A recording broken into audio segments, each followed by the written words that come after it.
All right, everybody. Thank you very much for joining us this evening. My name is Zach Ford. I am the chair of the Dusty Baker-Sacramento SABR chapter, and this is a very special meeting with our friends from Illinois and our regular partners over in the Bay Area, Lefty O'Doul-Bay chapter.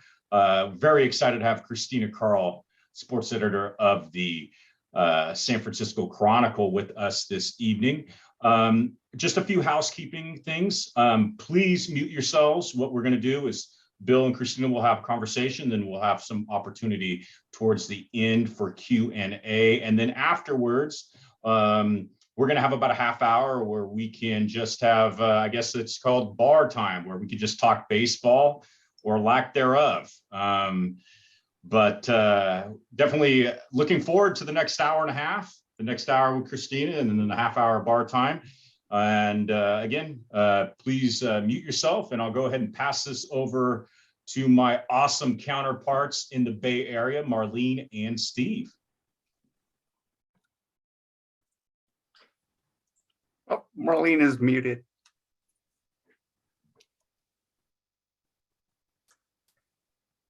Sorry about that. Thank you, Christina, for joining us.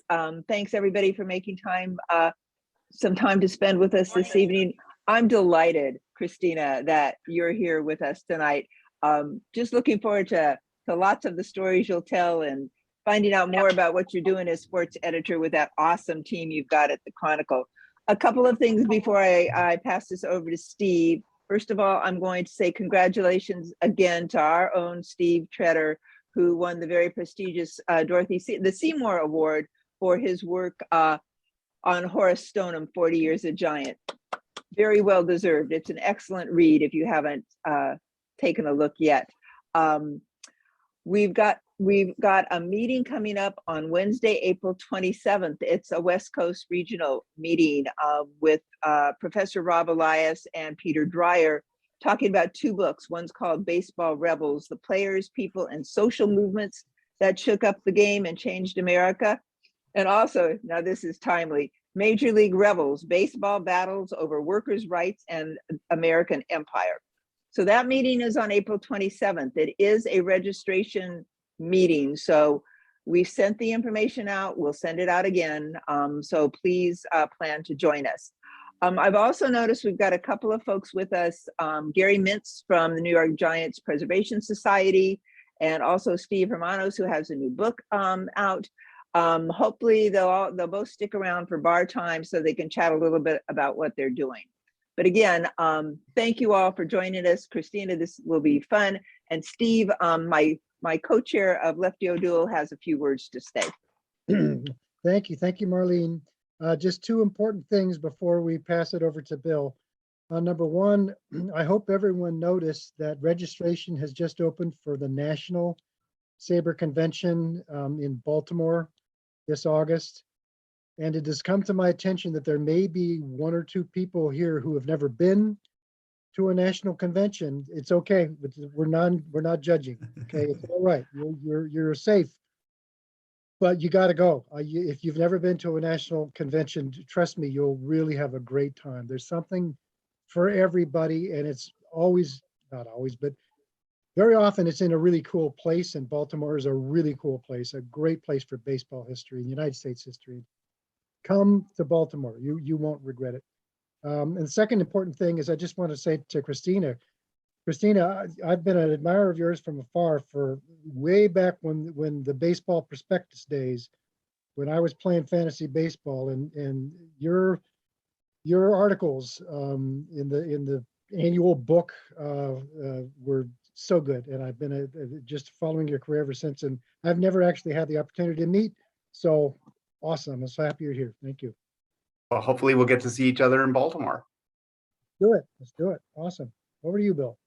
Great. Yeah, and I admit I will be a first timer at the convention. So the joy of having it move to August is it's no longer the weekend of my wife's birthday, and I don't have to choose. So since I've been a member in 2016, this one actually works out. And I double checked. I'm like, we don't have any plans for August, right? Nope. Go, please go. So I'm really excited to finally finally attend. So, and just a few little housekeeping items for the Chicago chapter, if we have any Chicago folks on.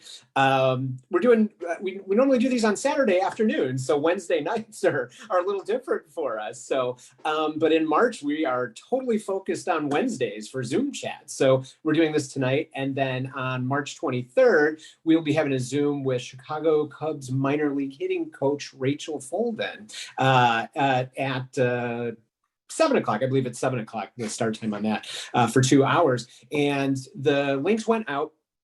So it's free, but pre-registration is required. So make sure we'll be sending out another blast after this meeting, and make sure to get people to go to that. And since we don't have access to major league games, we are going to go see the University of Illinois at Chicago play on Saturday, the 26th at 2:05. They're playing Wisconsin-Milwaukee at Curtis Granderson Stadium in the city.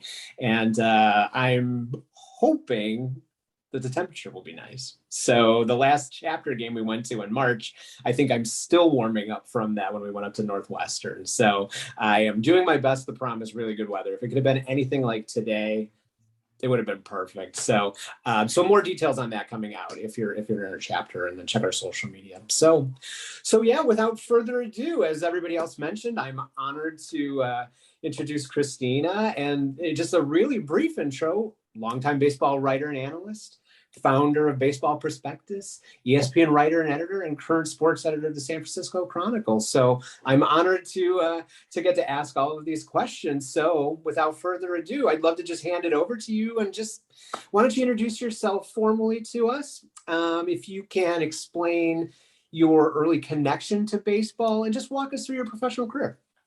Well, golly, first I'd have to make one correction. I am an editor, so co-founder of Baseball Prospectus. I, along with Gary, Clay, Joe Sheehan, and Ranny, I cannot claim sole credit for anything, but sure. That is the nature of being an editor.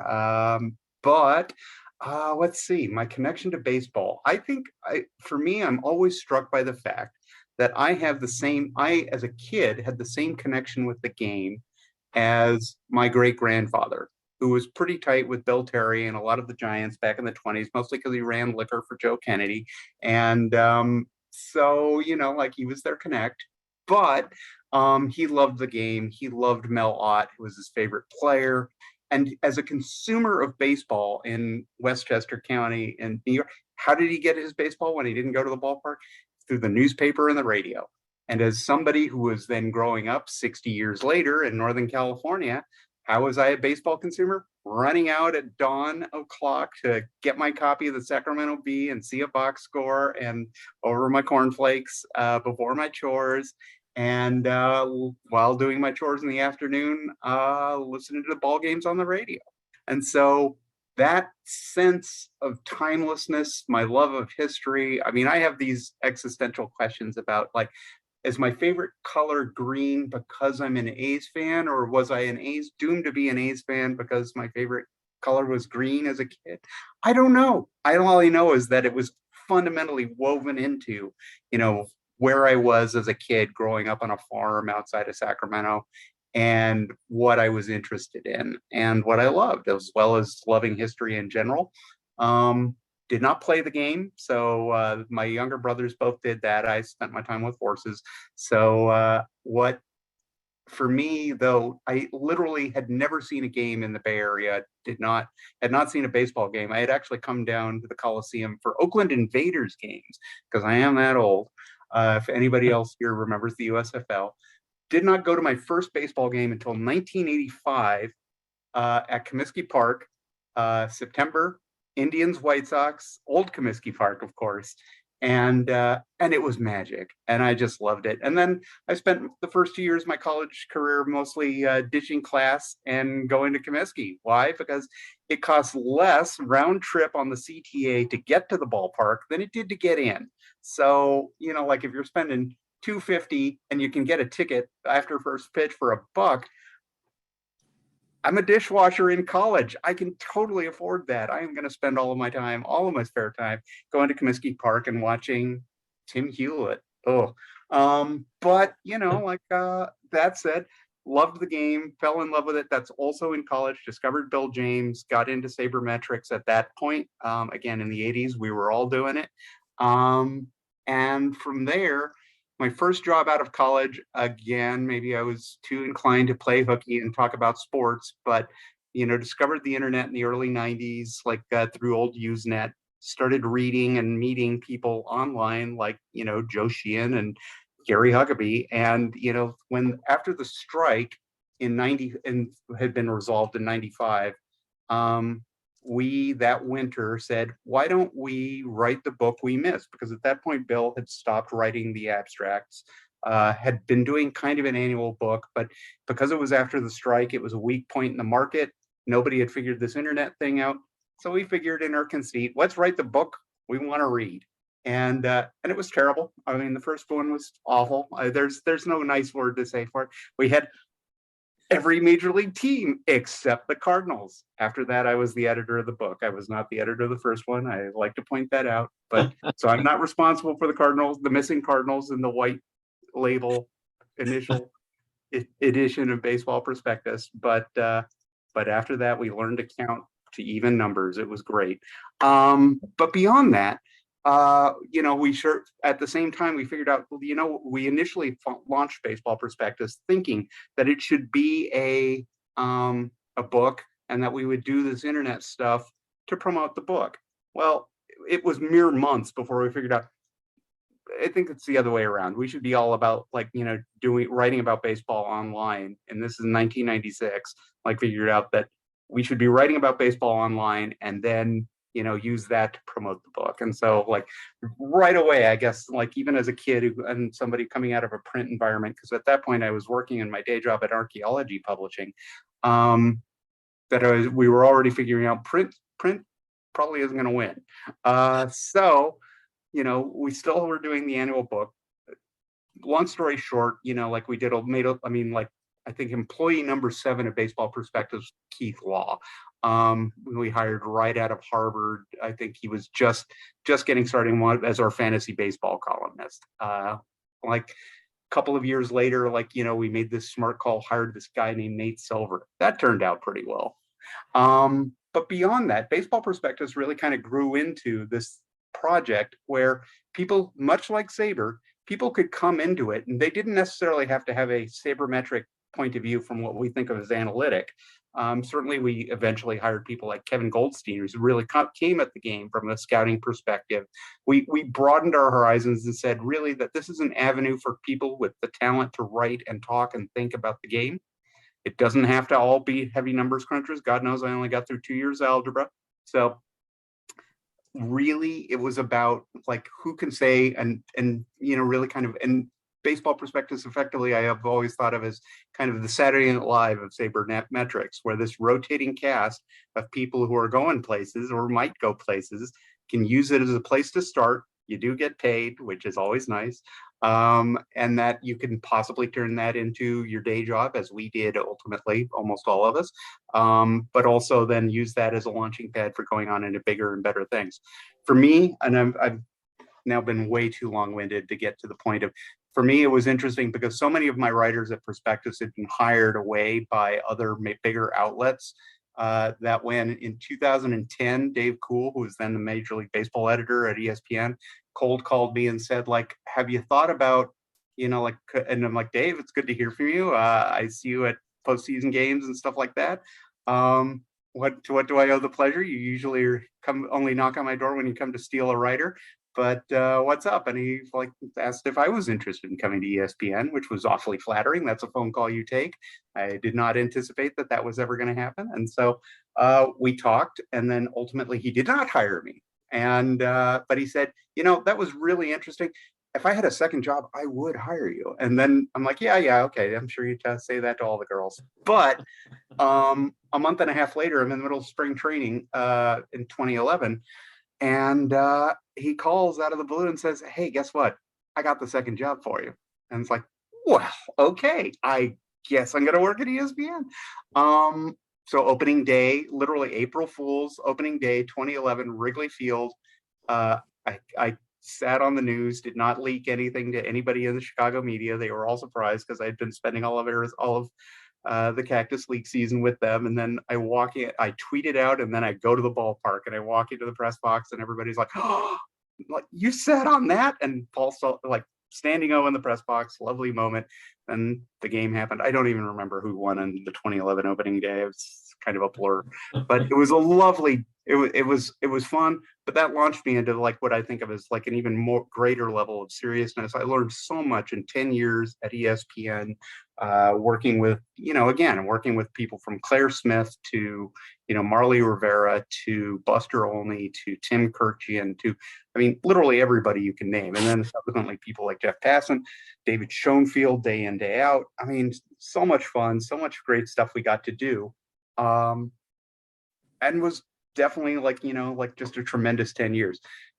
Then in October of 2021, I wasn't thinking I was going to be leaving ESPN October of 2020.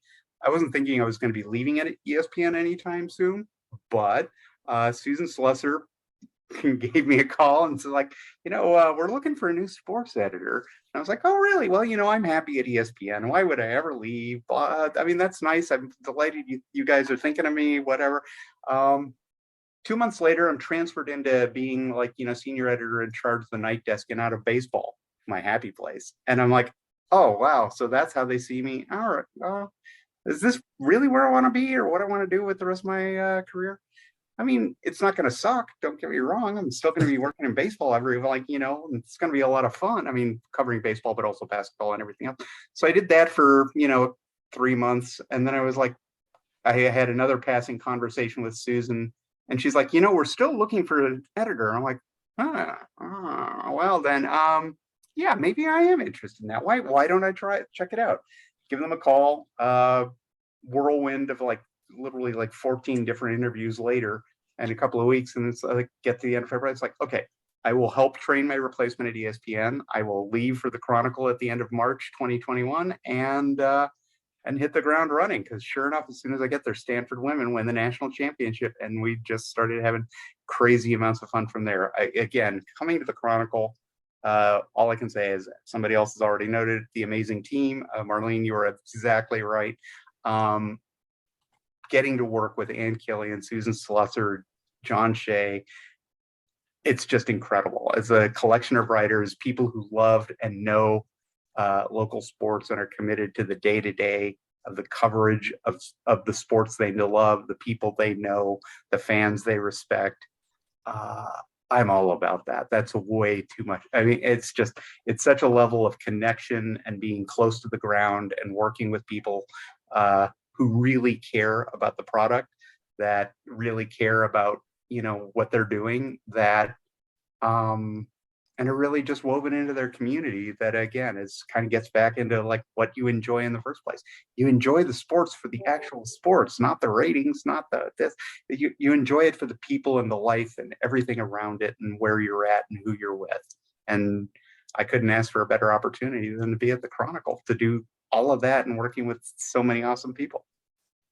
That's great. And you mentioned a number of names of people you've worked with, hired, who made connections with you, but who were some of the most significant influences on you throughout your career? And was there any bit of advice that they gave you that really stood out, that made a difference?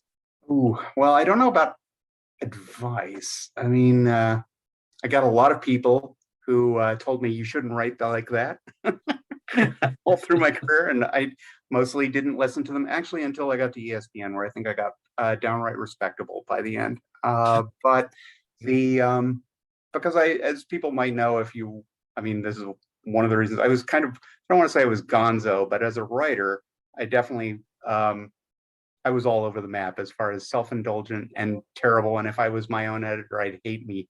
Because I was basically, telling stories about history or total diversion, I'm going to go off on a tangent now for a bit.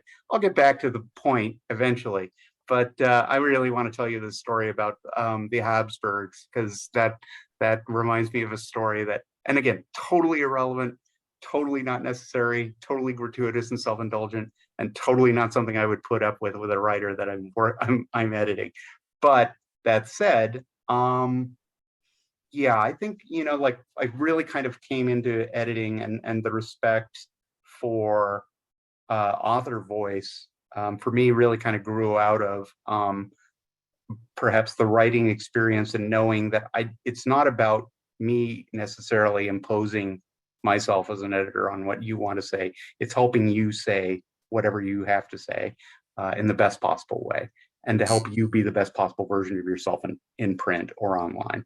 And in some sense, like it's almost kind of like goes back to I don't want to say was it the Hippocratic Oath? It was, my perspective as an editor is that I should do no harm. And there are plenty of editors who want to make sure you see them all over the page. That's also a terrible way to be. So it's really about persuasion and the art of persuading people to get to where you need them to go. And a creative process. Writing about whether it's journalism, history, or something, or fiction, it's about, you're in a creative endeavor, and it's about what's authentic and true. And so on a certain level, it's about not only being honest to the source material, but also being honest with your readers and honest with everything that you're trying to do and execute in telling a story. I know some journalists are uncomfortable with the concept of seeing seeing themselves as storytellers. Certainly in Disney, they insist on calling everyone a storyteller. So I'm not going to break into Let It Go, but it is something where, it's interesting because your question though on influences gets me back to a question we asked ourselves the first time we were all sitting in the same room at Baseball Prospectus, because we were all kind of interested, and that's where again, we had all known each other digitally, which now doesn't seem so remarkable, but in 1996, 97 was kind of a big deal. We've actually only two of us had actually met, but and say who was your chief influence, who was the person you read the most. And a couple of people said Bill James, because of course they would. For me, it was Earl Weaver. Because for me, it was about reading Weaver on Strategy, which for me was the real penny dropping as far as figuring out essentially the game engine of baseball, about how you score runs and how you win ball games. And because Earl's book through Terry Pluto really communicates basic lessons that whether you're a sabermetrician or you're a ball player or you're a casual fan, you're going to get it, or you're going to understand fundamentally. It's a nice, short, tight book, Weaver on Strategy. When I was a publisher at Brassy Sports, that was one of the first reprints. I made a point of reaching out to Terry Pluto. I'm going to reprint Weaver on Strategy. And I know that's totally self-indulgent as a move, career move, but I did reprint it, and it did get me the opportunity to interview Earl and spend a day talking about baseball with Earl Weaver, which I would, I wish we all still had the pleasure, because Earl was such a joy to sit around and just talk to about ball games and ball players and just talk about the history, and was somebody who really, really just, one of my favorite days in baseball, period, was the day I spent with Earl Weaver. But so yeah, if I have to point to anybody, I'm not going to give you the cookie cutter Bill James answer, or John Thorne and Pete Palmer, because that was another answer that came up in that meeting. But for me, it starts with Earl Weaver, because, not to mention, it helped me start winning my strat league, which as a kid, that mattered. So, suddenly I understood things a lot better, and I knew what kind of player I wanted to draft, and maybe I shouldn't be going out and getting Dave Collins. Not a good idea. Well, it's funny, you're saying Earl Weaver, and it just kind of made me think of that question for myself. And honestly, some of my early baseball influences, Harry, Carey, and Steve Stone. And it was such a mix of a very unique storyteller in Harry, and Stoney kind of being the young up-and-comer who had just transitioned. And it was such a great balance. And that was 80s baseball to me, listening to the two of them. So it just really hit me. It sounds like a fantastic career you've had, but there must have been challenges along the way. What are some challenges that you had? Well, I mean, the obvious one is that, like coming out as trans in 2002, 2003, at the time, like again, I was blessed with a tremendous collection of teammates at Baseball Prospectus, because when I came out, like I'm like not getting a personality transplant, still like baseball, still me, me, but I just happen to have this one thing about myself that I do need to address, fix, and frankly, not only is it going to make me happier, it's probably going to make me more productive, and happier in everything else I do. And that proved to be ultimately true, of course. My teammates, embraced me as a teammate and just said like, well, you're still on the team. You're not going anywhere. And so that was all cool. To get that kind of embrace and acceptance was not something I could have demanded. It was something you can hope for, but that, like the fact that they were ready to do that. And like I said, going into it, I said, I've never done this before either. So we're going to figure it out as it goes along. And, like if you're willing to stick with me, I'm willing to stick with you, and we'll see how it goes. I mean, it was tough because, like my mom, who is somebody who, she taught me how to break a horse. She taught me how to make marinara from scratch.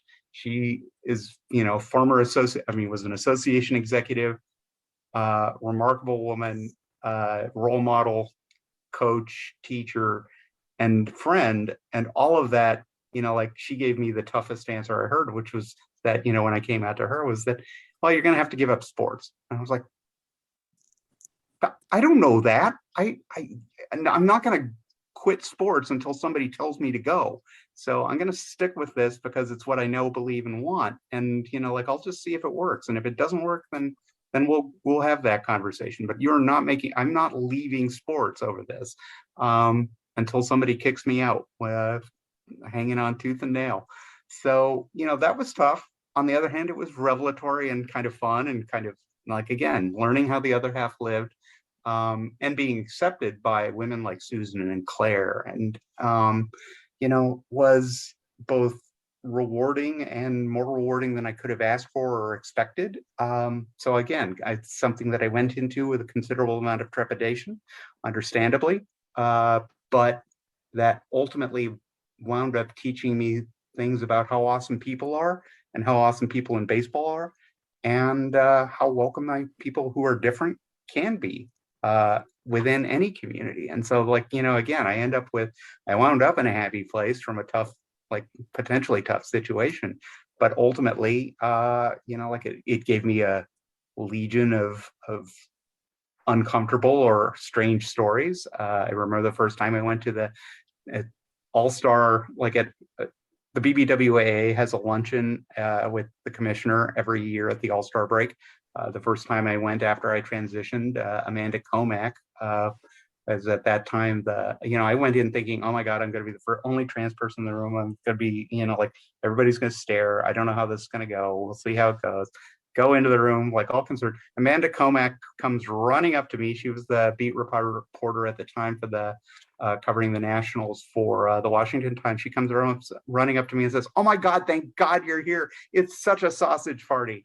And it's like, yeah, you're right. And as a matter of fact, instead of me worrying about my problems, let's talk about intersectional problems about like, yeah, we're the only women in the room, aren't we? That's wrong. And what are we going to do about that? And so, again, that kind of moment, on the other hand, like the first time I was in the press box after I transitioned, I had an ancient AP reporter sit next to me, and I've got a Andy Workman scorebook, right? I'm a pretty serious scorekeeper at my ball games. And I'm halfway through it. So it's clearly like I'm not doodling on and using this as a coloring book or something. But he sits down next to me and he's like, well, Missy, if you don't know how to fill that out, I can help you. And I was like, oh, really? I never got that question before. What a very generous offer. Wow. Thank you, sir. I think I'll be okay. But, that's the kind of thing where it's like the implicit sex is, okay, that's both validating and wrong and screwed up. And thank you. And please don't ask that ever again. And, it's kind of a weird experience. But again, one of many, I guess, is how I'll put it. Yeah. But you mentioned that with just some of the stereotypes that come along with that. And I don't think we can solve it tonight, but how do we go about changing that? How do we change that perception? Fundamentally, I mean, I think if if instead we come from a point of, I mean, again, whether you want to call it sexist condescension or whatever, but that, if we instead look at this is something we share, this is something we're interested in together, and instead of kind of assuming your own authority, but instead finding out where people are at in terms of their level of knowledge. One of the great things about sports is that it is something that is easy to enjoy on so many different levels of interaction.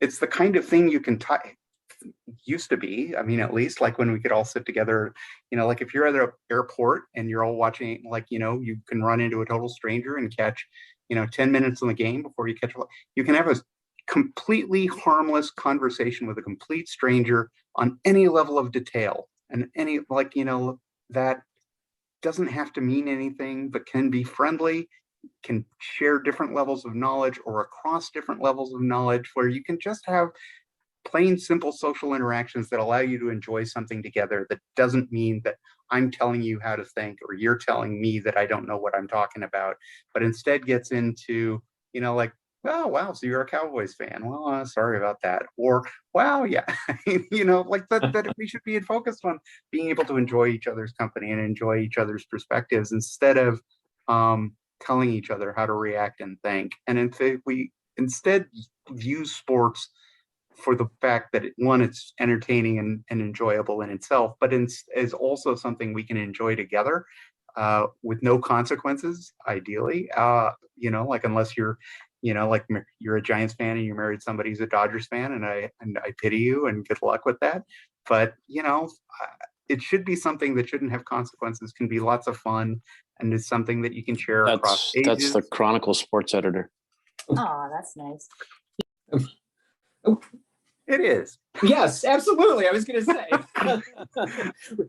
that's going to be our sound bite now that we take away from this.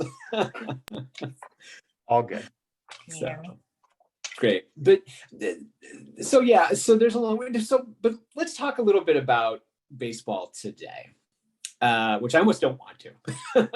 But the last two seasons have been fairly unusual.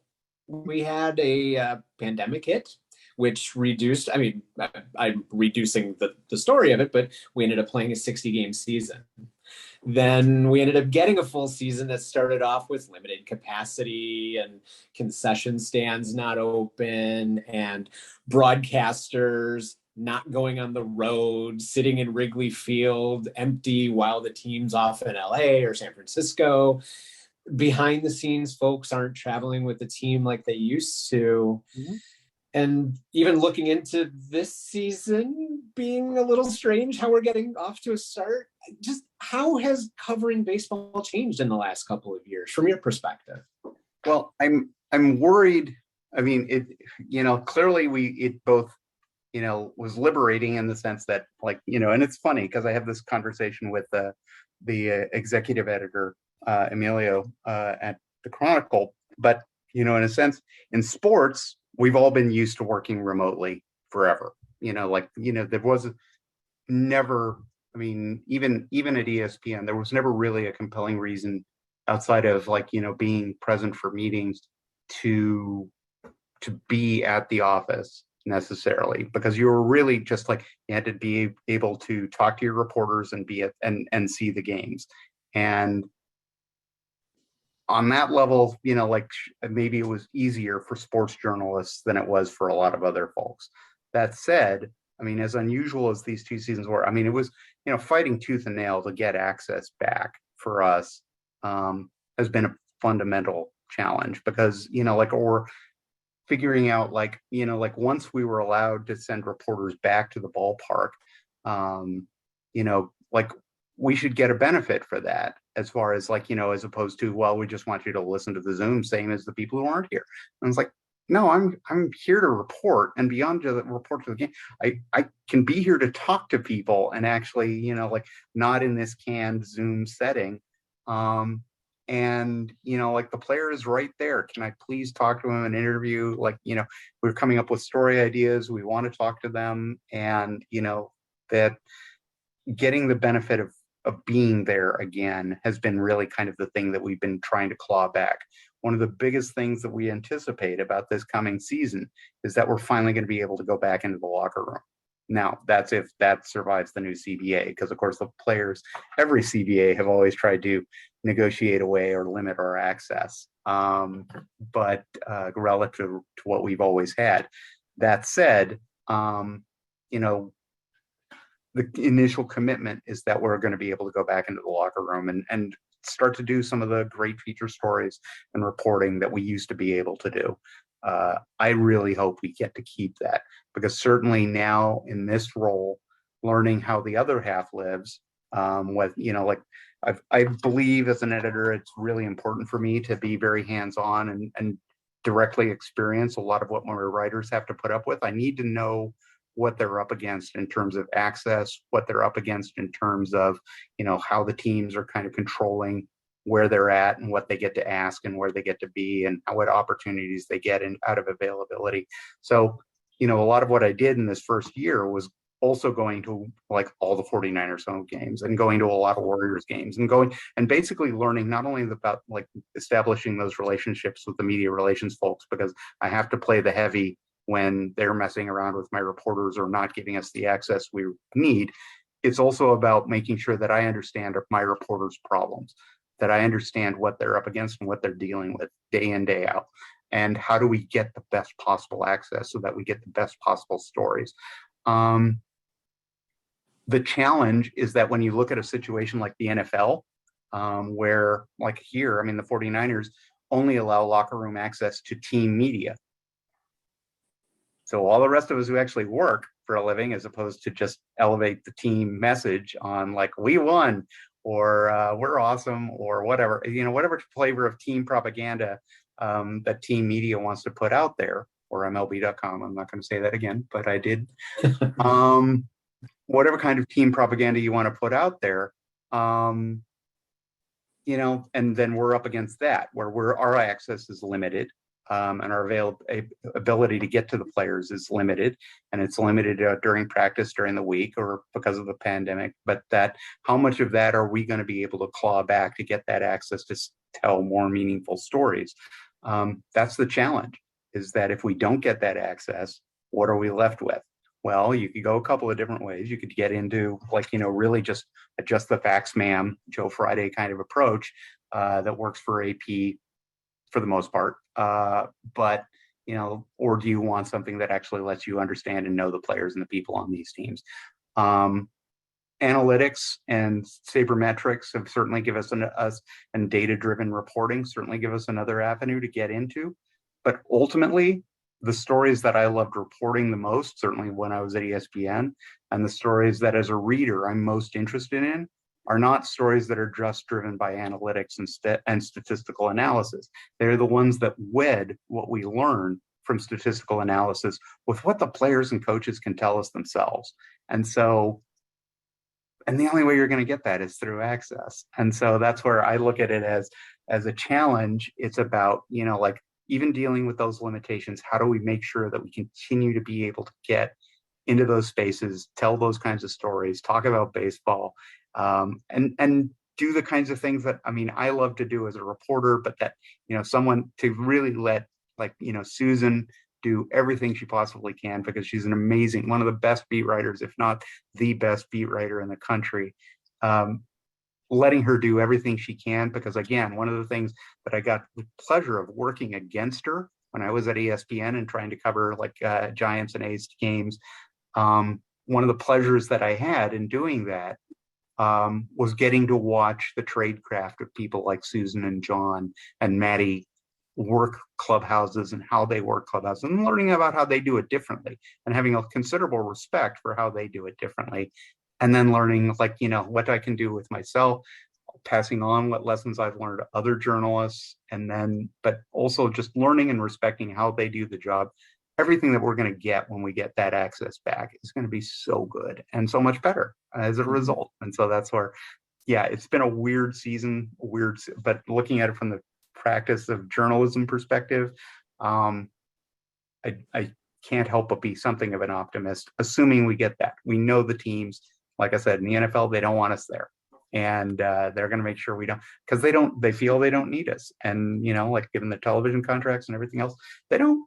But, that doesn't mean that we're just going to give up. Mm-hmm.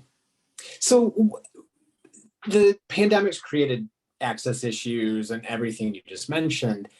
And my day job, I work in marketing for civil engineering firms, so it's different. But I keep thinking there've been all these challenges, but there's been innovation that's come out of it.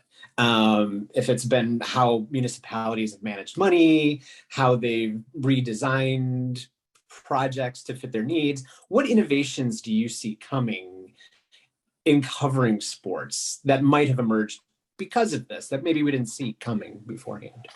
Well, I don't know if in a sense, like I said, some of them are things I don't like necessarily, but I know yeah, it can be easy to say well, okay, do we need to send everybody on the road? Do we need to send, and if you can report off of game and Zooms, and if you're not getting extra access, it's part of one of the reasons why I keep wanting more access. Is I don't want to be reduced to just writing off of what I saw on TV. I don't want a reporter reduced to that. And I honestly don't think that, this is a curated environment. When you're talking about media availabilities through Zoom, these are, curated events and managed, and one of the oldest, again, if you're a journalist, you don't ask your best question in front of the room, then everybody's got the answer to the best question.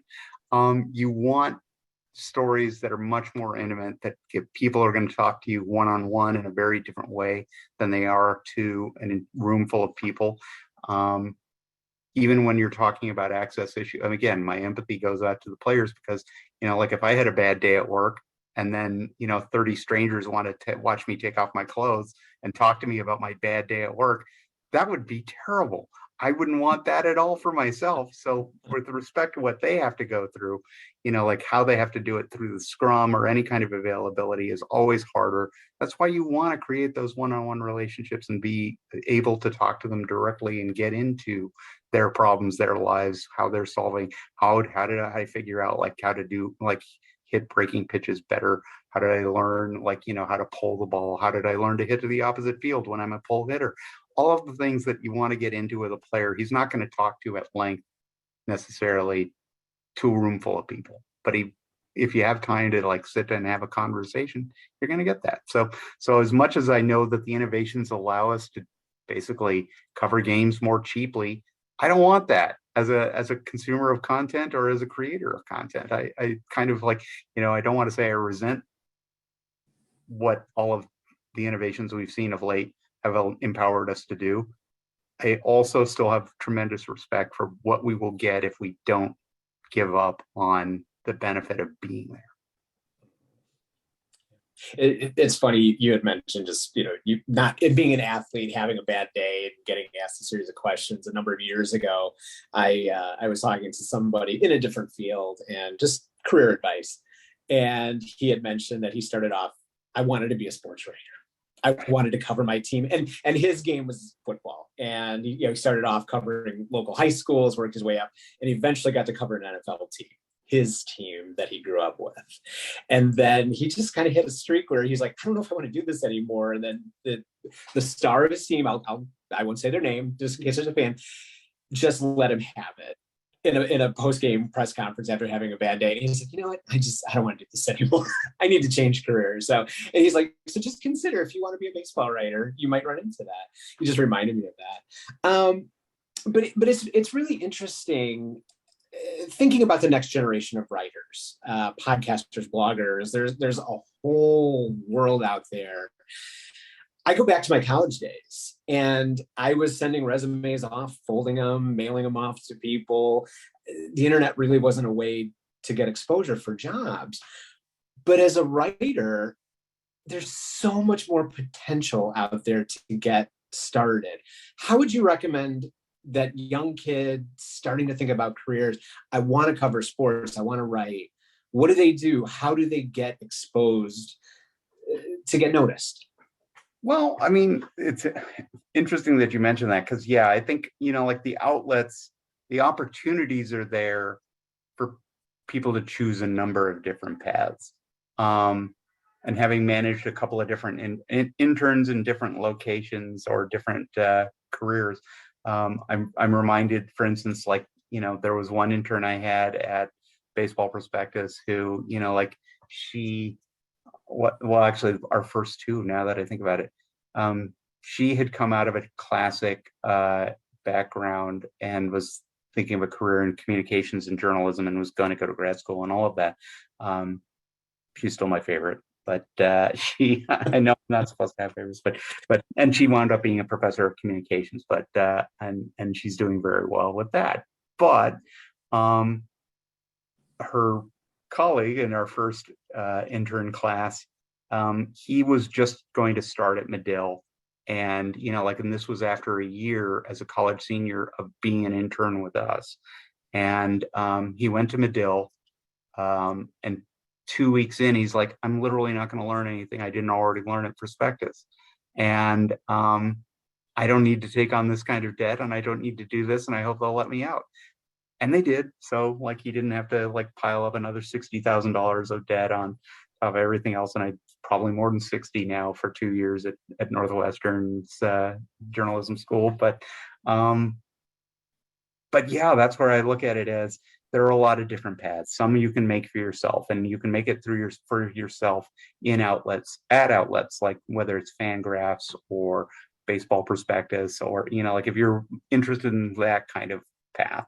There is, of course, old school like journalism where you can definitely go through the time-honored path of going to journalism school. I just picked my first intern here at the Chronicle, and sure enough, she went to Medill. But although I did not just interview kids from Medill, so let me just say that I'm not predisposed, but she's pretty awesome. So again, and that's something where there are different paths that are available, but the main thing that I would stress for any journalist is that more than anything else is to get to know, not to be afraid to take risks and explore. The most important thing you can do as a writer is write. You shouldn't, and whatever vehicle or venue, writing is a muscle, and you need to basically exercise regularly. And I know that makes me sound like the Surgeon General, but it is something but I'm just going to say, you do need to basically test yourself as a writer. I mean, I know there was a point in the early aughties when I was living in Washington, and for a hoot, basically for a year, I was I took a job. I mean, just on the side because I had a job, but I took a job as the Holmes beat feature writer for the Washington Blade. And so because I've never done it before, but I'm going to see if I can write about people doing home renovations, house tours, designer Christmas trees. It's totally out of my comfort zone, but I wanted to see if I could do it. And I could, and I had a lot of fun with it. But that said, it was just if you're going to live by your keyboard, find out what you can do, and don't be afraid to explore and find out. And there's certainly a zillion different. I mean, I don't know what people are the amount of fiction people are writing that you can easily get now through various platforms. That's a way to do it if you're interested in writing fiction. That's a particularly tough road from my perspective. I think I've had a lot of people, even my dad. I read my dad's novel and it did not sell. But that's where I'd say you wanna push yourself and try. I wish anybody who goes into fiction a lot of luck, because I don't know how it works. But in nonfiction, there are a lot of different opportunities, whether you're writing it for history, writing for trades, or writing, if you want to get into sports journalism, there are more avenues now than I think ever before, really. Great. And I know we're getting close to an hour here, so I know we want to make sure we want to get to the chat if there's any questions, but I do have a few more. We're talking about writing and telling stories through words. How do you handle photographers as part of your process? Well, I am delighted, as much as I have already raved about the ability of working with a great crew of writers at the Chronicle, I also have the benefit of getting to work with some tremendous photographers. And I did not get to do this at ESPN. At ESPN, we don't have a lot of, they did almost everything freelance or through, services like Getty and AP and USA Today. And so we were picking and cropping our own photos and whatever, as opposed to working with an artist like Scott Strazante or Carlos Gonzalez or, just tremendous photographers who can do things that nobody else can do or are willing to work at it to try to get the impossible shot. I'm still struck by, we had the story about Lamont Wade Jr. homering over his mother. And we got the shot, and I was just blown away that we got that photograph, and then when he hit that the one home run in the last week of September, we got that shot too, where it was of the ball going over into the bay, and it's both of which you pray you get that kind of photography. You hope to. You don't want to have to do just a capture off a video or something like that. But again, when you have somebody as good as Scott or Carlos to work with, it's a definite, privilege that I get at the Chronicle that I have not had in this way, shape, or form at any other place. And so I get to spend every week, I meet with photo, not just to talk about our story ideas, but to talk about how we're going to illustrate our enterprise photo opportunities and setting those up and meeting with people, and how are we going to get them capture the best possible images to help tell this story. And so on a creative level, it's better than anything I've experienced at any place else ever before. That's great. Okay, so I have one last question. Tomorrow morning, you're named the commissioner of baseball. What do you do? What is day one like? I tell Bob Nutting to sell. I'm a bad person. I'm sorry. Yeah, the first thing I would do.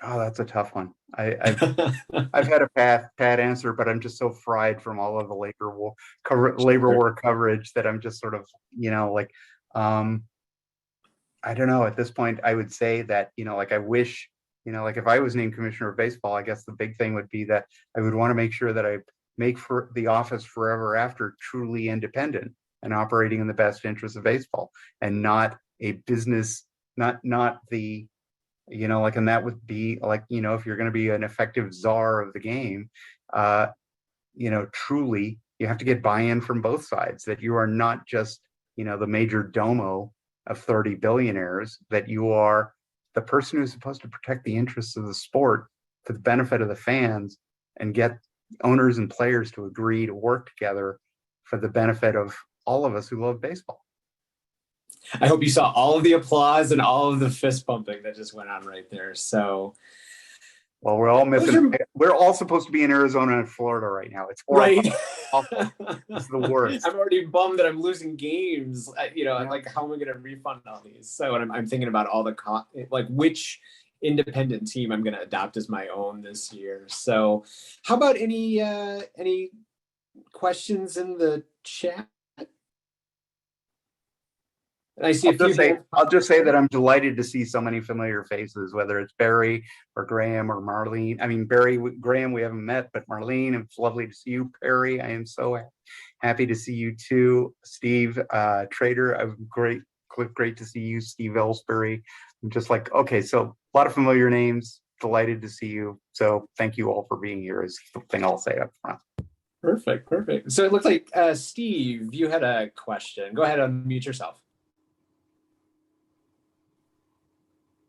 Hey, how you doing? Can you hear me? Yes. Yep, you're good. Okay, great. Christina, first, I want to say I loved reading your tangents. It's all tangents. I just thought that was such a wonderful part of Baseball Prospectus. And I really just love that. It was whimsical and smart and well written and a joy to watch, joy to read in the end of January when there's no baseball going on. So before I get to my question, I want to say this.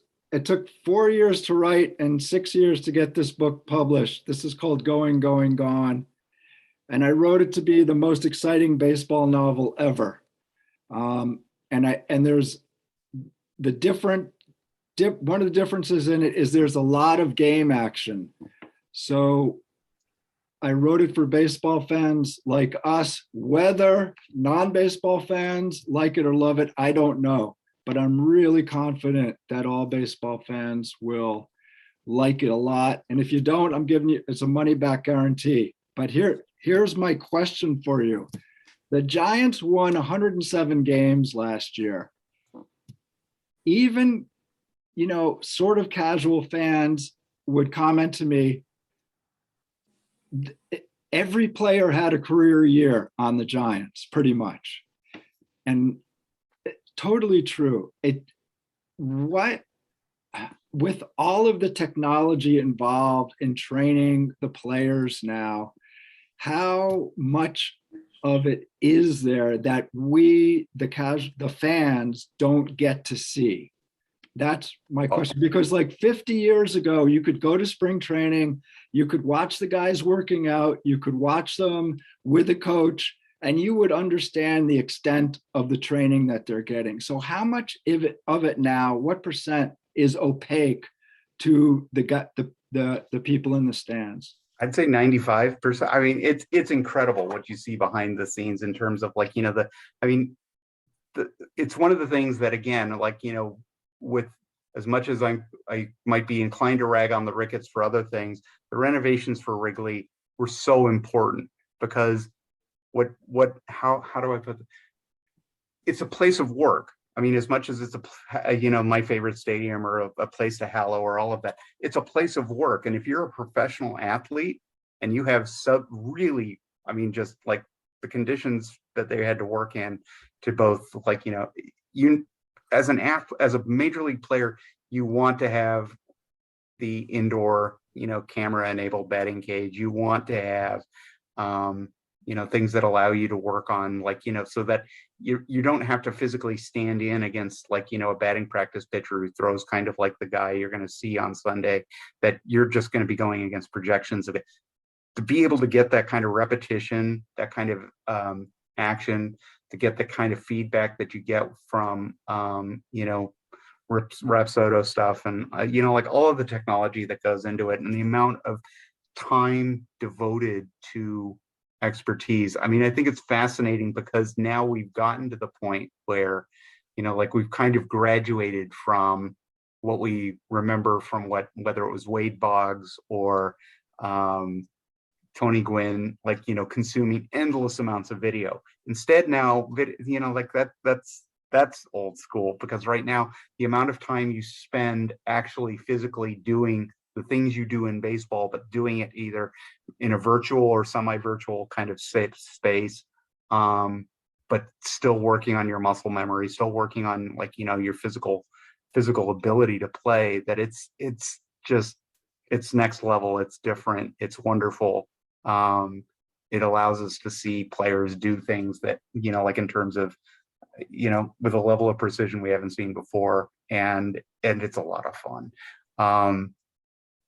These guys spend an immense amount of time working at being really good at what, and so we only get to see, the tiniest amount of it. And I'd liken it effectively to, how much do you see an Olympic figure skater ever? You see them for a couple of minutes ever. And, you don't see the years or the amount of work that goes into it. It's that level of intensity of how much they're doing and how much of their time. I mean, I remember going to spring training in the 80s and like in the 90s, and like, there was a lot of laying around. There was a lot of standing around. There was a whole lot of not stuff. But if you go to camp, and you get there at dawn o'clock and people are working and they're working hard as far as like, whether it's infield. I mean, I remember going the first year, Marcus Semien, after he was just traded to the A's, and, like getting there and the sun is barely up and Mike Gallego is yelling and screaming at him and like grounder after grounder. And, and that's all morning, all day is basically that drill is just, it's amazing. It's awesome. I love it. I love seeing like, the passion that so many players have for the game. And it's amazing. I think it's remarkable, but that's because I think it's gotten so much better. Great. So Marlene, Steve, any other questions? Feel free to jump in with those. I love the stories that quote all of your reporters, like what you did on the Hall of Fame and on the Universal DH. I can picture you sitting around a table doing this, but I guess that's probably not the way you do it anymore, is it? No, unfortunately not. I mean, Bruce doesn't make the drive up to the city anymore anyway. So, but I wish, and some of this is also, that's one of the other pleasures of the job is that like as much time as we get to spend, I try to spend a lot of time at the ballpark and with my reporters. I like to be in the environment, but yeah, and roundtables like that, unfortunately, they were usually just like, slapping that together either from a Google Doc or like that kind of thing. And it's just kind of round table-y kind of approach. So, but keep them up. They're great. Well, it's fun because we can disagree, but with respect. So yeah. There's definitely a dynamic there. We do have one on tap that we're working on right now. So I won't tell you what's going to be in Sunday's paper, but there's going to be something in Sunday's paper. I was curious. I briefly did agate for the Chronicle like about a decade ago, and I remember when I was doing it being kind of depressed that because by that point I'd been blogging about baseball for a few years and had gotten into some basic sabermetrics, and just I know at the time that just doing agate it felt like those were way behind. I mean, and there was absolutely no sabermetrics. I'm curious, now with somebody like you like in there. I mean, are sabermetrics creeping a little bit more into places like the Chronicle? Yes, certainly. I mean, like one thing that I definitely want to get into more, like one of the nice things that we're going to get to do with like this kind of expanded data journalism team is that I finally get to kind of like borrow resources and have people like work on like what we might be able to do with both graphic representation, but also kind of like, expanding on some of the things that we might do. I think we did a story last year on how much the A's were moving Elvis Andrus around on the field with the shift. And, like we made a point of like, trying to illustrate that and, like really kind of get into the numbers a little bit. Story didn't do great numbers, but then neither does Elvis Andrus anymore. So, but, that's where I want to do more of that. And I want to get more into that.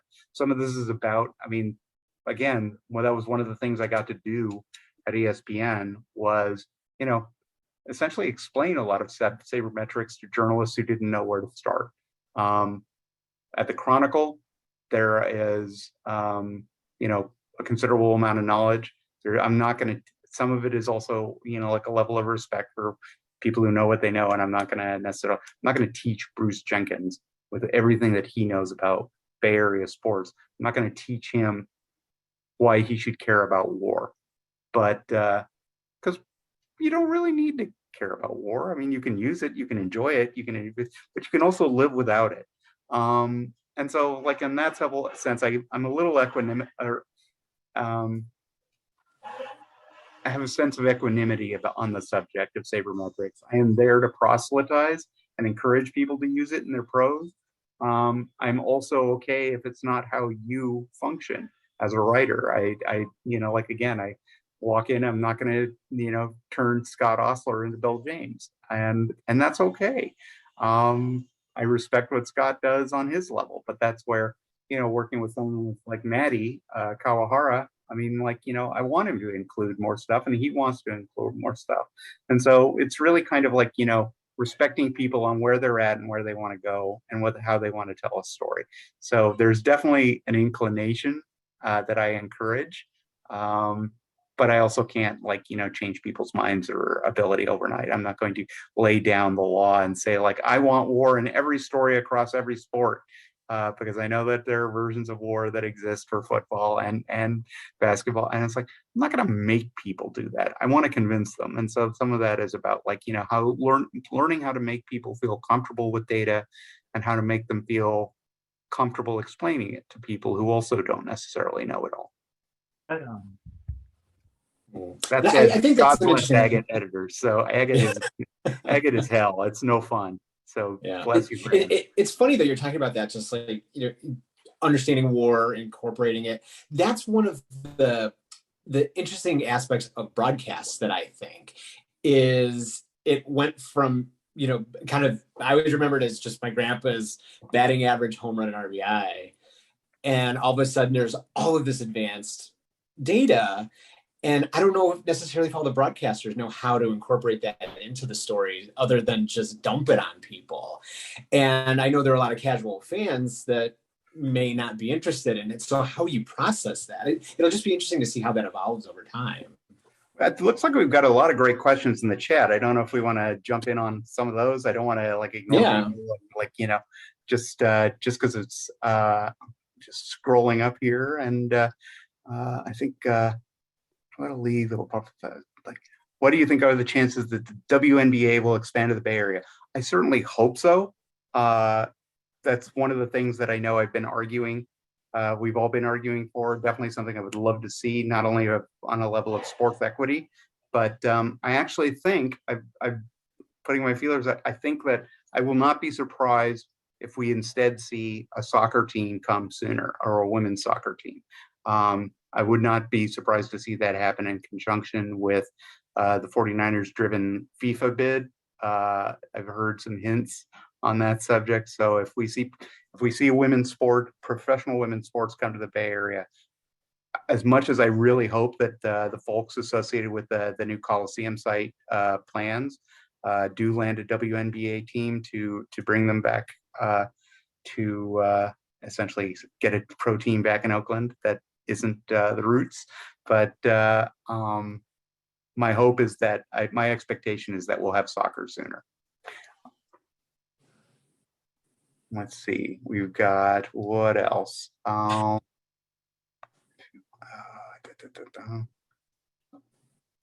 Most hooked on baseball are I'm sorry, I'm reading through you. Will the A's get a new ballpark in the Bay Area, or will they move to Las Vegas? Well, I think that the $12 billion is the made up figure, but $12 billion question. I wish I knew the answer, to be honest, because I in watching how the A's have navigated this as far as getting there, what I love about the ballpark process, the only thing that I can say with any knowledge or authority, I think, because the A's are still pretty opaque to me, as they are to almost everybody who isn't an Oakland A or in Dave Cavill's closet. How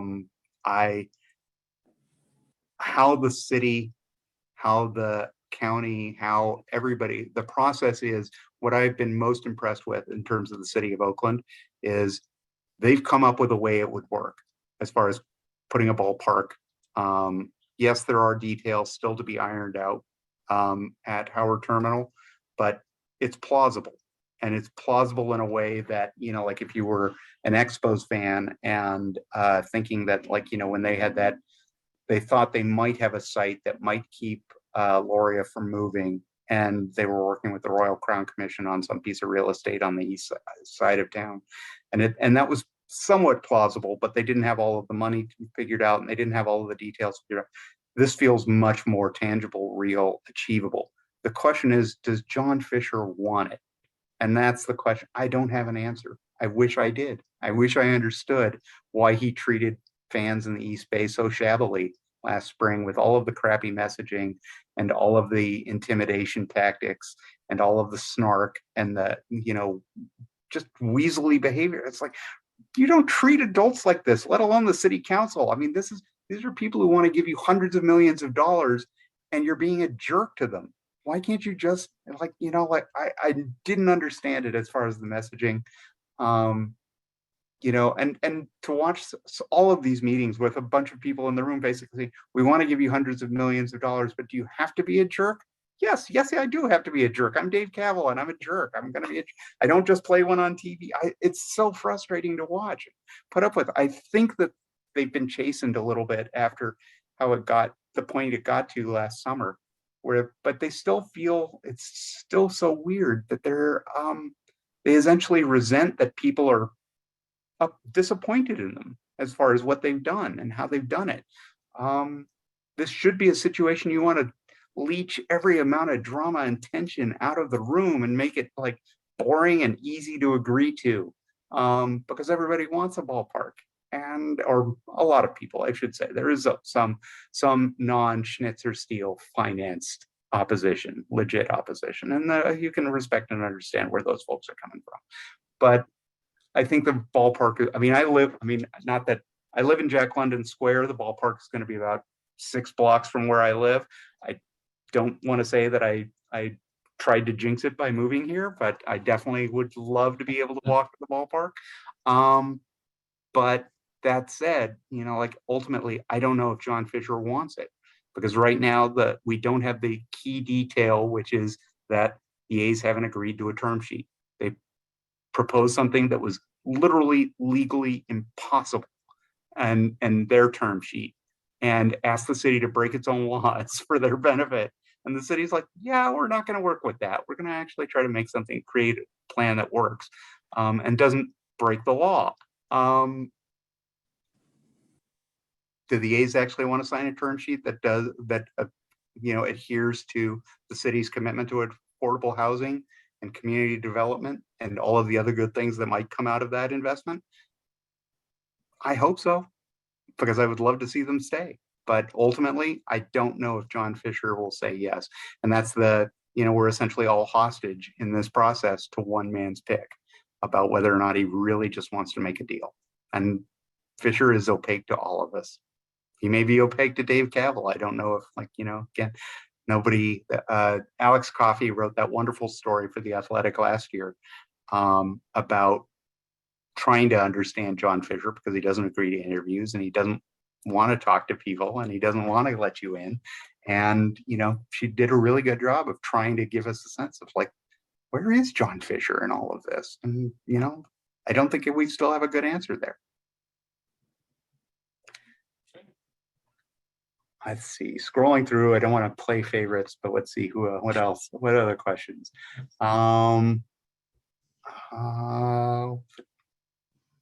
Will MLB teams that employ play-by-play announcers and color commentators ever allow them to travel on the road again post-pandemic? I certainly hope so. Giants fans are, of course, that's kind of a tough road. They're both, Kuiper, John Miller's no spring chicken himself, but Kuiper and Krukow are both old and a little fragile, and they're national treasures. It's kind of hard, what you want for them, what's best for them. I really, I wish, I hope. I definitely, that's one of those things where you mentioned at the top of the hour or top of the conversation, Bill, about Steve Stone and Harry Carey. And for me, I think the relationship that we have with our announcers, that's one of the things that I don't think I've ever gone out of my way to thank Steve for, but I think of how Steve treated Harry Carey after his stroke, with considerable patience and still taking pleasure in having him as a coworker and helping him and carrying him, essentially. And this is a Hall of Fame broadcaster, but he is not at his best, at the top of his game. And the way in which Steve Stone treated Harry Carey with dignity at the end of his career is something that I don't forget. And so that, as a sports fan and as somebody who loves just listening to ball games, but the fact that he got to do the same thing essentially for Hawk. Hawk was always intolerable, but that effectively that he was generous to the end with Hawk, when Hawk was never generous with anybody. I mean, ask Tom Bacharek how he feels about Hawk Harrelson. Or there are definitely a lot of Darren Jackson how he feels about Hawk, but that, you know, there are people who we invite into our homes every single day in a way as baseball fans, and so we want them to get the full benefit of the experience because of what they give to us as a result as listeners. And so that's where I sure hope so is I mean, I gave you a really long answer to that, but my hope is that I really hope so. Right. I don't want to hog all of the time. I know if other people have other things to say. I'm happy to keep going through questions. I don't want to ignore anybody, but it's as much your dance as it is mine. So like whatever you guys want to do. We're transitioning into bar talk, right? Did I make any money off of 3 True Outcomes? No. I did not trademark it. And now having said that, Pat Riley is probably going to trademark it and take it right out from under me. But no, 3 True Outcomes, again, I came up with it on a whim. And it's probably my contribution to the English language at this point, which I will absolutely gladly embrace. Yeah. Who did you vote for in the Hall of Fame? This last time? Yes. Yeah, let's see. I did I have the picture of it on my phone, actually. That would be the easiest. I can tell you off the top of my head, Gary Sheffield was definitely on it. I probably surprised some people by putting Jimmy Rollins on my ballot, but I definitely wanted to make sure Jimmy Rollins survived the 5% cutoff. And frankly, Jimmy Rollins was the best shortstop in the National League over the course of the best over the 14 years or 12 years. That was the bulk of his career, like with the Phillies. He was the best shortstop in the league. And yet you have people you have way more support for Omar Vizquel than you do for Jimmy Rollins. I don't get it.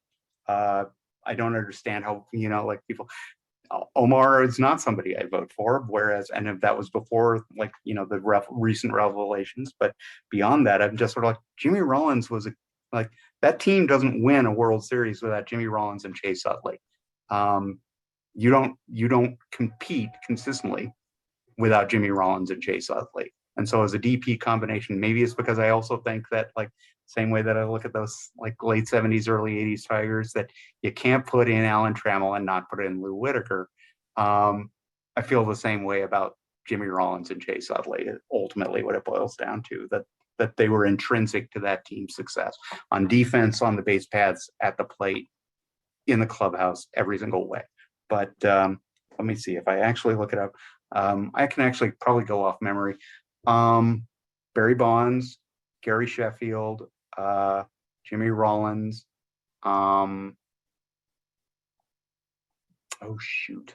Now see, I'm already going to start forgetting. Andy Pettit. I dropped Tim Hudson this year, and I regret that because I put him on the first time again over the 5%. I'm pretty much always a 10 people get on my ballot because I believe that there are right now at least 15 people I could plausibly put in the Hall of Fame on the ballot. And so for me, there's an element of gamesmanship.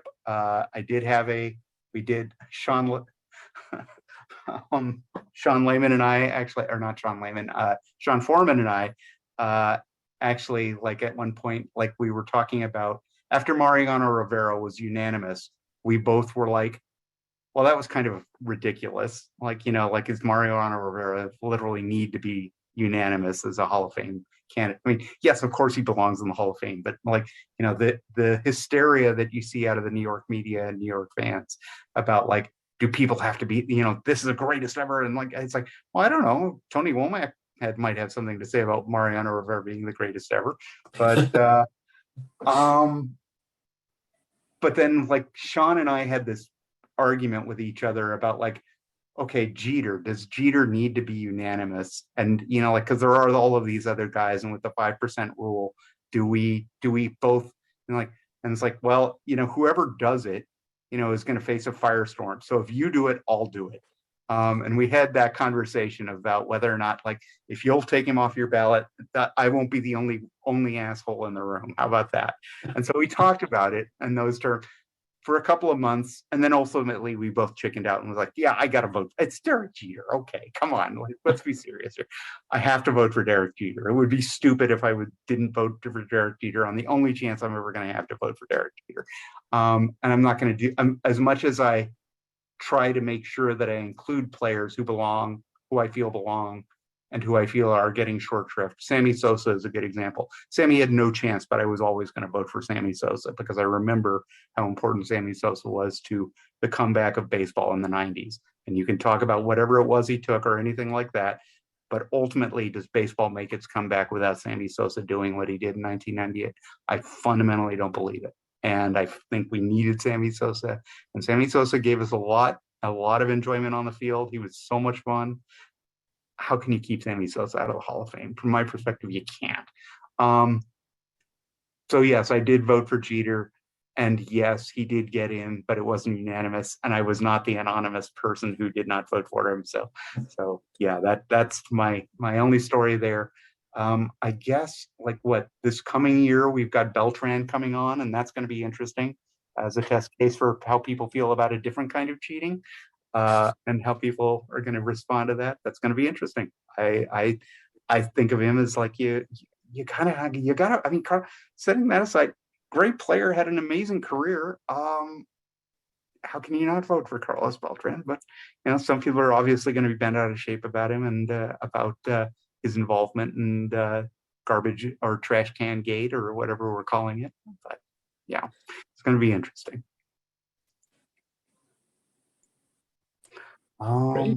Anybody else, or I can keep scrolling and see if I can come up with something. How about Roger Clemens? Did you vote for him? I did not vote for him the last 2 years. I did vote for him the first time. And that is, to my mind, the toughest decision I've had to make about a Hall of Fame ballot. Because I spent a lot of time then subsequently after voting for him the first time and having lost a friend to suicide, more than one. I spent a long time looking at like everything that happened between him and Mindy McReady that we knew about. And however you feel about, one, the question of whether or not he groomed a 16-year-old girl is pretty gross. And whether or not he had a physical relationship with a 16-year-old girl as a married man is pretty horrifying. And ultimately, where I wound up with on that subject is that as a Hall of Fame voter, I am, it is a privilege, but I am not obligated to, elevate everyone. And if somebody makes me feel that uncomfortable about who they are, what they've done in their lives, I'm not going to argue with anybody who votes for Roger Clemens. I'm not going to say you're a bad person for voting for Roger Clemens. There are really good reasons, baseball reasons, to vote for Roger Clemens for the Hall of Fame. And I respect the people who make that choice for the level in which they make it. But it was not a choice I could make in conscience. And that's just because of what I've found and learned. If people want to talk about, kind of this particularly ghastly aspect of Clemens's backstory, and what that meant in terms of potentially ruining her life and leading her to potentially contributing to her decision to commit suicide, that's a different conversation. But ultimately, like I said, I don't project how I feel about it on anybody else. I understand why they would vote for him, and I respect, you look at the stack of Cy Youngs, you look at the ERA titles, you look at the strikeouts, you look at the performance on a number of key historic teams. I get it. I'm not arguing against that. But ultimately, I can't, there are some things I just can't say, but turn a blind eye to. And that was that. There were some questions about attracting younger fans. Yes. What are your thoughts about that? I'm sorry, that's a really awkward pivot from talking about Mindy McReady. Yes, I realized that when I came out of my mouth. Sorry. I know, it's okay. Yeah, this is a great argument. I mean, in terms of, like I really don't think the problem is less the action on the field. Everybody thinks that like getting rid of the shift is gonna speed up the game so much or make fans like, that's not the problem.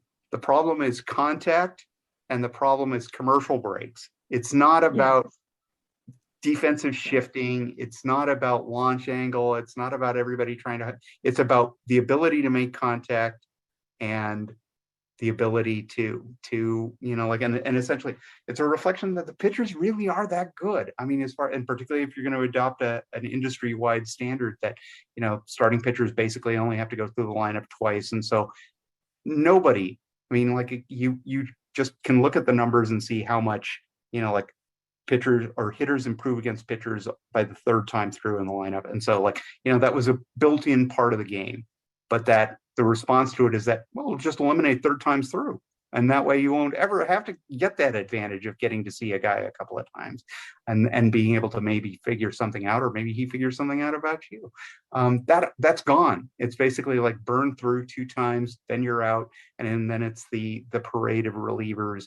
And that's boring. It's the parade of relievers, the lack of contact, because then you've got a bunch of hitters who basically are seeing a new guy that they see maybe twice in a season, and it's a never-ending rotating cast of those guys who all throw 90 or from a different angle and are all doing something different every single. So you never, as a hitter, get the opportunity to really kind of adapt and adjust on the fly. You're almost automatically, you get 2 plate appearances against starting pitcher, and then you're all pinch hitters.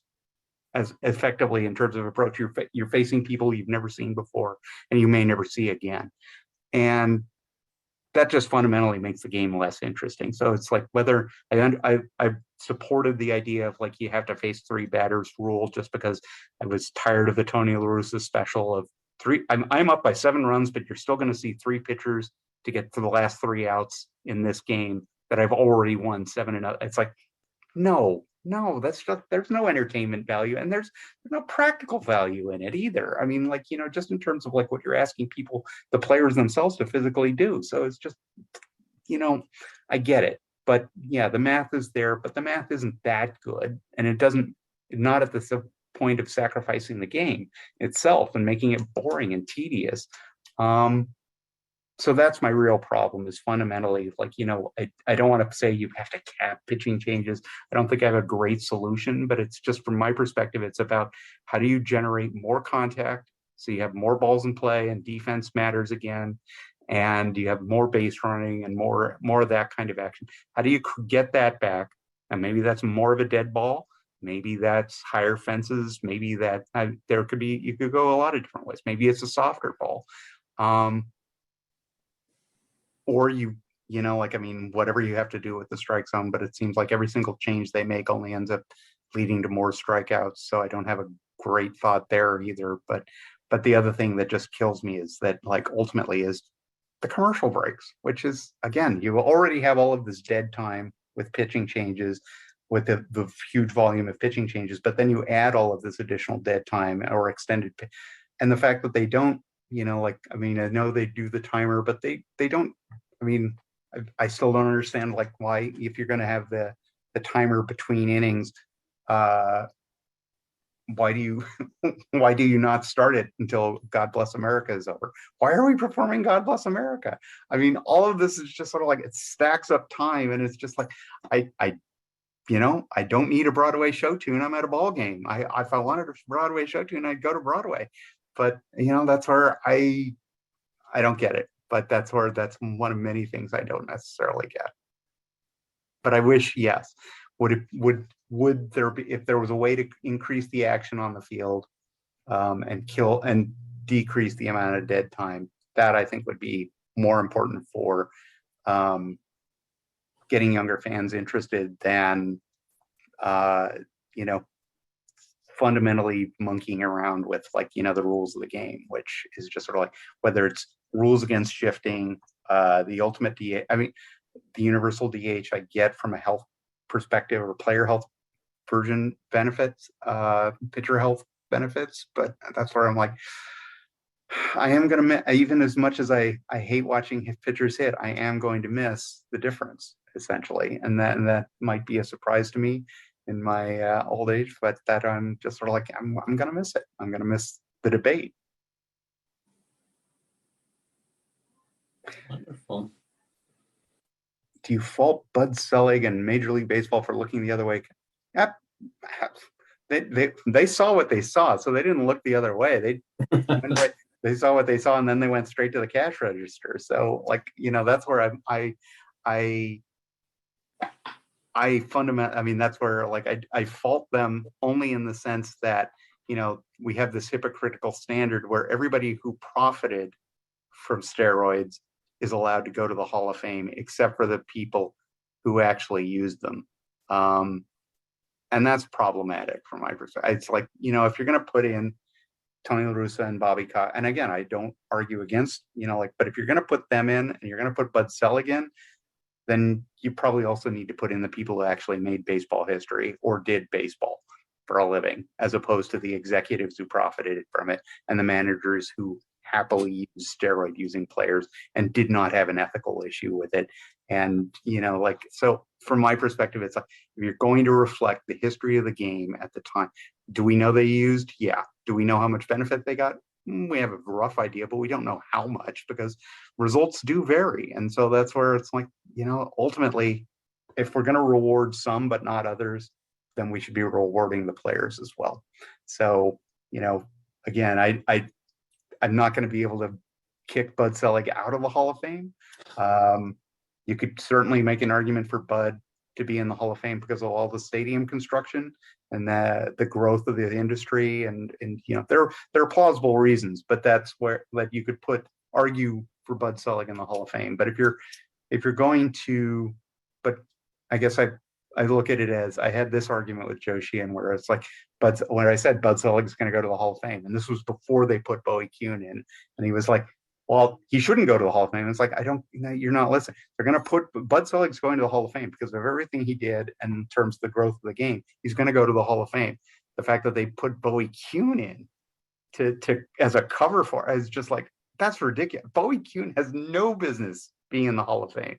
But and so putting the memory of Bowie Kuhn into Cooperstown, again, I'm not sure what purpose that had, except to excuse that, well, then if you put him in, then of course you're going to put in Bud Selig, because Bud Selig, whatever you think of him, certainly was a better commissioner for the game than Bowie.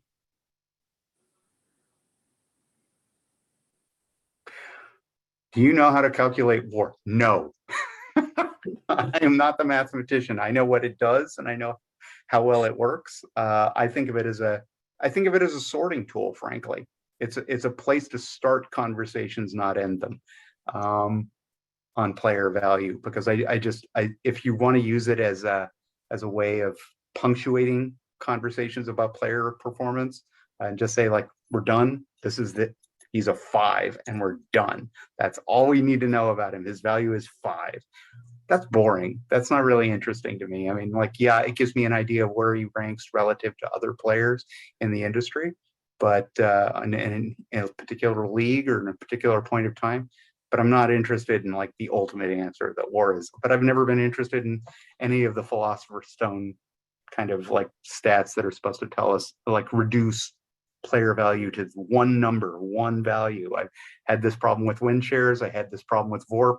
I respect Keith Woolner, Bill James, everybody associated with WAR. I respect the differences that people have between the various flavors of WAR. But ultimately, I don't think we should be in the business of reducing players to just a single number or summarizing their entire lives or value in terms of a single number, especially when we know that not all of the things are equally valuable. So we know, or equally well described. We know we're guessing on player defense value. And so, like, that for me is a basic problem. It's sort of like, okay, well, if Fangraphs WAR is using UZR, and we know UZR doesn't do certain positions particularly well, that's a problem. But, like, in terms of then assessing total player value relative to position in their league. On the other hand, there are problems with, like what Baseball References were. If you want to pick those nits. And so ultimately it's about like understanding the differences and accepting them, and accepting that on a certain level, like I think Fangraphs score is kind of more aspirationally valuable in terms of about potential value, as opposed to, I think of Baseball Reference score as being more valuable for, final or historical value, and more valuable across eras. That it's more associated with actual results, whereas, Fangraphs score kind of relates to, well, we because of his strikeout rate and because of we think he should have been this good. Well, he wasn't then, was he? I mean, ultimately, if the guy had a 6.5 WAR, I don't care what his strikeout or 6.5 ERA. I don't care at the end of the season when it's all said and done. It's like, yeah, did he pitch better than that? Yeah, maybe, but also ultimately he did still have a 6.5 ERA, and it did give up 150 WHIP, and he did walk a lot of people, and he did give up a lot of home runs. And you can't pretend that didn't happen, because he's going to get better because the strikeout rate is high. Everybody's strikeout rate is high today, so it's not really, you're not knocking me out here with that. But anyways, I this is a rant I have every year. Great. Anything else? International draft sticking. Oh, somebody did ask a CBA question, so I'm glad. The correlation between international draft and I don't know if there is. I'll have to be blunt. I don't know if there is a relationship, a direct relationship between the international draft and tanking. I know that. I think in terms of putting them in distinction to one another, in terms of like the owners are really interested in a international draft, and the players are concerned about tanking, that gets into like their fundamental, what they're interested in, what are their core issues. The international draft is about controlling costs, and about basically making it easier for Bob Nutting and the other cheapskates to continue to be cheap while acquiring talent. Whereas the players' concerns with tanking really gets into what I think of as far more relatable. They're concerned about the quality of the product on the field. They don't want Bob Nutting to basically get away with essentially employing, players making as little as possible and running an organization to the ground, and knowing that he's just going to make bank on his television money, and the people who go to a really lovely ballpark that he just refuses to put a good team in. And, that's where for me, it's kind of, the owner's issues really boil down to, they're very concerned about their profitability. They're extremely profitable, and they want to be more profitable still. That's kind of different from the old kind of seigneurial kind of perspective, where we could tell ourselves that, however misguided, people like Gussie Busch might have been about free agency and about player freedom, but that ultimately they did have a sense of civic pride and interest in trying to field a good ball club. Now we can pretend that, because then of course there were always the Arnold Johnsons and guys like that in the industry as well, running their franchises into the ground, or just stocking it indifferently with talent, whatever talent the Yankees were willing to give them. But ultimately, I think it's a reflection that today's ball players care about the overall competitive health of the industry. And that's kind of different, I think, for the entire sport. Whereas, the international draft, I'm sort of, I understand why it would be it's easy to embrace as an idea that, you want to treat players from this country versus players internationally the same way in terms of player acquisition and development. But ultimately, when you're talking about except that there you're trying to sign a bunch of minors and people who this might be the only chance they have to make real money, and they are not going to have tremendous opportunities. And I think David Ortiz's comments today about what this means for the Dominican, if you ended up with this, it's not something where you can easily just impose a draft and an international draft and figure that fixes everything. It's just going to create a new set of problems, which will not make lives any easier for the kids or the people who depend on baseball in those countries. I'm not a fan of the idea that we have to have an international draft. I understand creating something that might be more fair to all 30 teams would be an ideal goal. But to earn that, I think all 30 teams have to be equally invested in wanting to be competitive.